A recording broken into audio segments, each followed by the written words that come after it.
ایک چوہا کسان کے گھر میں بل بنا کر رہتا تھا۔ ایک دن چوہے نے دیکھا کہ کسان اور اس کی بیوی ایک تھیلے سے کچھ نکال رہے ہیں۔ چوہے نے سوچا کہ شاید کچھ کھانے کا سامان ہے۔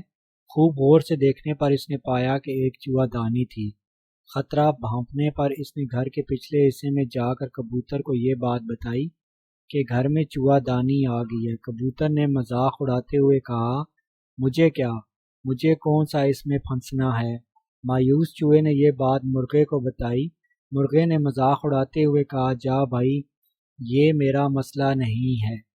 مایوس چوہے نے جا کر یہ بات بکرے کو بتائی اور بکرا ہنستے لوٹ پوٹ ہونے لگا۔ اسی رات چوہے دانی میں کھٹک کی آواز ہوئی جس میں ایک زہریلا سانپ پھنس گیا تھا۔ اندھیرے میں اس کی دم کو چوہا سمجھ کر کسان کی بیوی نے اس کو نکالا اور سانپ نے اسے ڈس لیا۔ طبیعت بگڑنے پر کسان نے حکیم کو بلایا۔ حکیم نے اسے کبوتر کا سوپ پلانے کا مشورہ دیا۔ کبوتر ابھی برتن میں ابل رہا تھا۔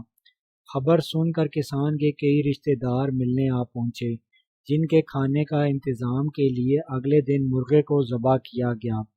کچھ دنوں کے بعد کسان کی بیوی مر گئی۔ جنازہ اور موت کی صحافت میں بکرا پروسنے کے علاوہ کوئی چارہ نہیں تھا۔ چوہا دور جا چکا تھا، بہت دور۔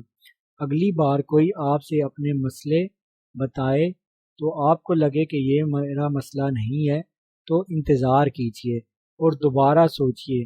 اگر ہم ایک ہی گھر میں رہتے ہیں تو ہم سب کو مل کر اس مسئلے کا حل نکالنا چاہیے۔ اگر ہم حل نہیں نکالیں گے تو ہم سب خطرے میں ہیں۔ امید کرتا ہوں فرینڈز آپ کو میری یہ ویڈیو پسند آئی ہوگی۔ تمام فرینڈز سے ریکویسٹ ہے کہ میری ویڈیو کو لائک کر دیں، شیئر کر دیں اور میرے چینل کو سبسکرائب کر دیں تاکہ اسی طرح مزید آپ کو اچھی ویڈیوز ملتی